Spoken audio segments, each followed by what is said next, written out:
Hey guys, welcome back to my channel. So today I'm going to be talking to you guys how I am able to cope with my depression, or how I was able to cope with my depression.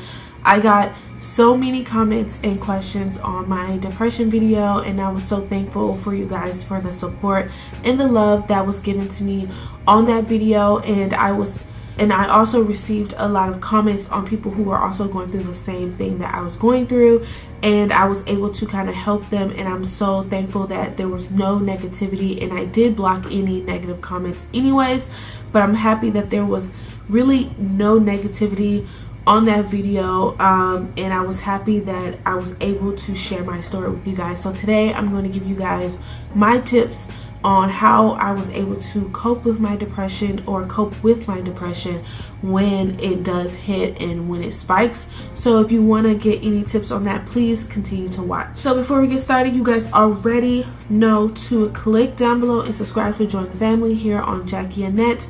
Please support me on my channel. You're already here and watching this video, so apparently you like something, so don't forget to click and subscribe. It's totally free, and if you want a little notification for when I post a new video, don't forget to click that bell. Alright, so back to this video. I made my depression suicide video I want to say about a year ago. I wanted to reach out to a different audience. I know I always do makeup and reviews here on my channel, and I just kind of want to open up to you guys and let you guys into, you know, my life and my journey and my story. So I thought, you know, yeah, it's cute to have Greg here and have Zoe and Zara here, but before Zara got here, but Zoe here. But I wanted to share with you guys like how I got here, and part of that was to share my depression story, because people don't always know what's going on in your life, and some people don't even care, and people are quick and fast to say things. So I just always wanted to share that. I've been holding on to that, and not a lot of people knew that I was suffering from depression. I got so many comments, or like people in my family just like, oh my god, I didn't even know that you were going through that, because I don't share a whole bunch of stuff. So I thought to share this with my subscribers, my viewers, and to help someone else who's going through the same thing. So in that video, I didn't really talk too much on how I was able to cope with my depression, and obviously you guys see me on YouTube and Instagram and like, oh, you know, you don't look depressed, but that's because I was able to find a way to pick myself up in those moments where I'm feeling it coming along, if that makes any sense. So I've learned over the years not to hide it, but to cope and to deal and to relieve it.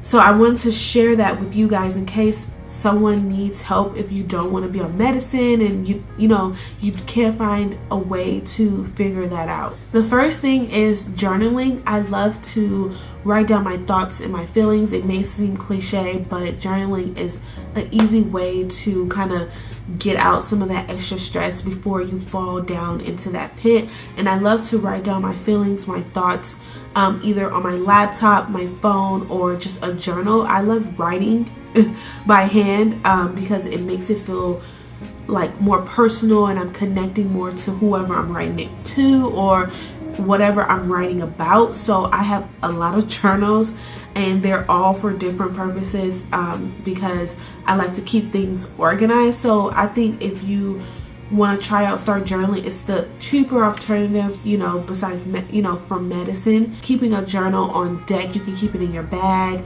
you can take it anywhere you want to, and keeping your private thoughts. That way you can always go back and see where you were a year before and say, have I grown from there? The second thing is meditating.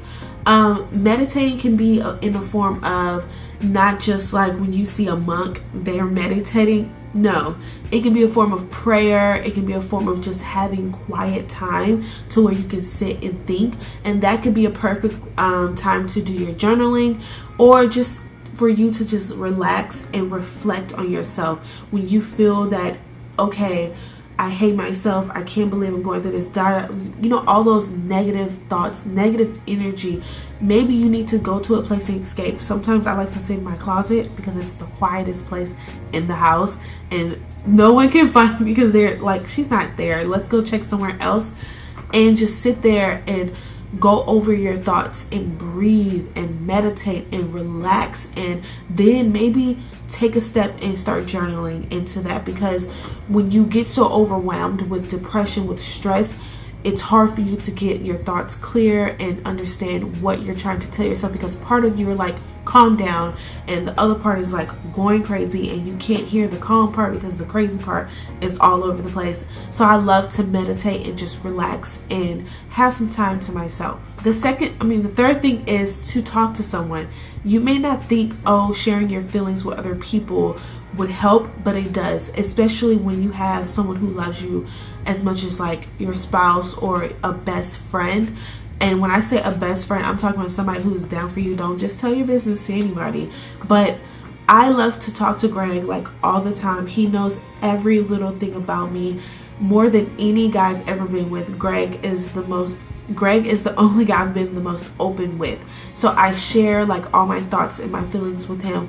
And whenever I'm going through that moment, I have to talk to him. No matter what he's doing, he has to stop so I can like let this out, because it takes a weight off your chest, off your mind, and off your heart to be able to talk to someone and to let them know like what's going on. Because at the end of the day, you never want someone to say, I didn't know, or what could I have done, you know, better, or how could I have helped them. So talking to someone can let them know that like, this is how this person's feeling, I need to be there for them. You need someone to be there for you. Number 4 is to find hobbies. YouTube is one of my hobbies / I'm trying to make it a real thing, but find some hobbies. I love to sew. I love to obviously watch Netflix. Everybody loves Netflix. I love doing YouTube. I love doing makeup.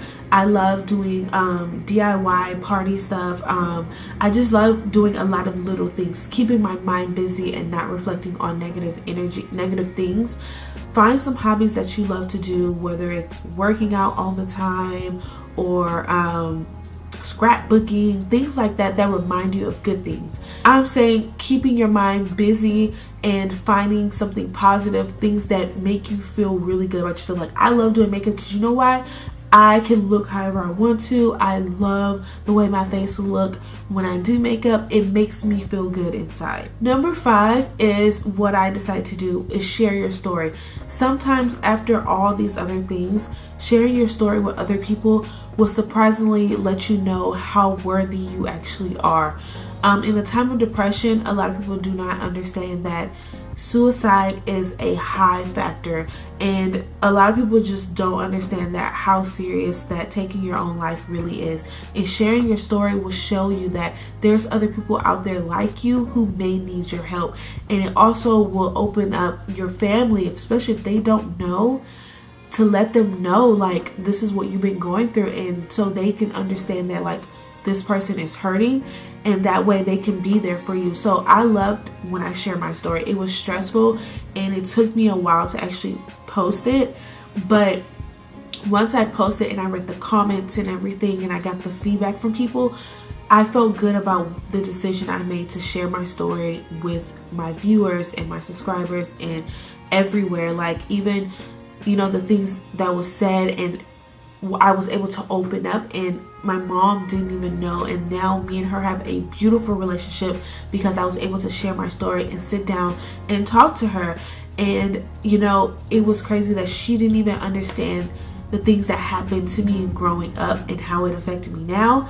And now we have this amazing relationship that we talk every day, and it's so crazy. I love to hang out with my mom now, and I'm so blessed to like be able to have this relationship with her. So just sharing your story and helping other people will also, you know, help you cope with your depression. And lastly, this is the main important thing. This is why I saved this for last, because this is the most important tip or advice I can give anyone who's going through this is surround yourself with positive people.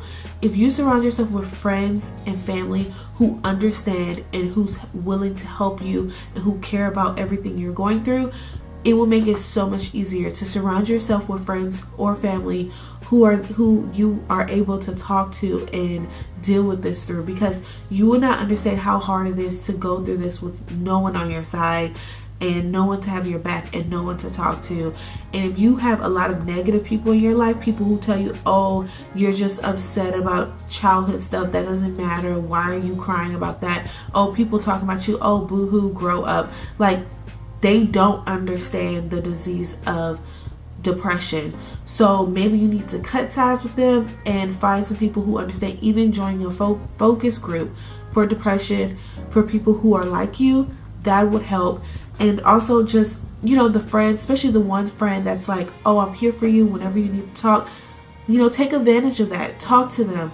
You know, be there, be around them. Have that positive energy. So I hope this video is able to help somebody cope with depression as much as it helped me. These are not just things I'm pulling out of thin air. These are things that literally did help me cope with my depression. And one of the main things that also helped me was Zoe. Zoe was the child that came out of nowhere that helped me grow and mature and also deal with my depression the way I needed to, because before I had Zoe, I was a hot mess. And I always call her my little miracle baby, in a sense of that God knew what I needed and he brought her into my life. You know, that was something, I'm not saying go have a baby, because a baby may keep you from having depression, but my child gave me a new purpose. So that's what I'm trying to say. I hope this video helps someone. If you have any questions or any comments, you can feel free to leave a comment, or you can email me. My email is in the description box, I believe, down below. I do check my email every day. So I hope you guys like this video. I hope it helps someone. Don't forget to click and subscribe and give this video a thumbs up and share it if you know someone going through the same thing. And I can't wait to chat with you guys later. Bye guys.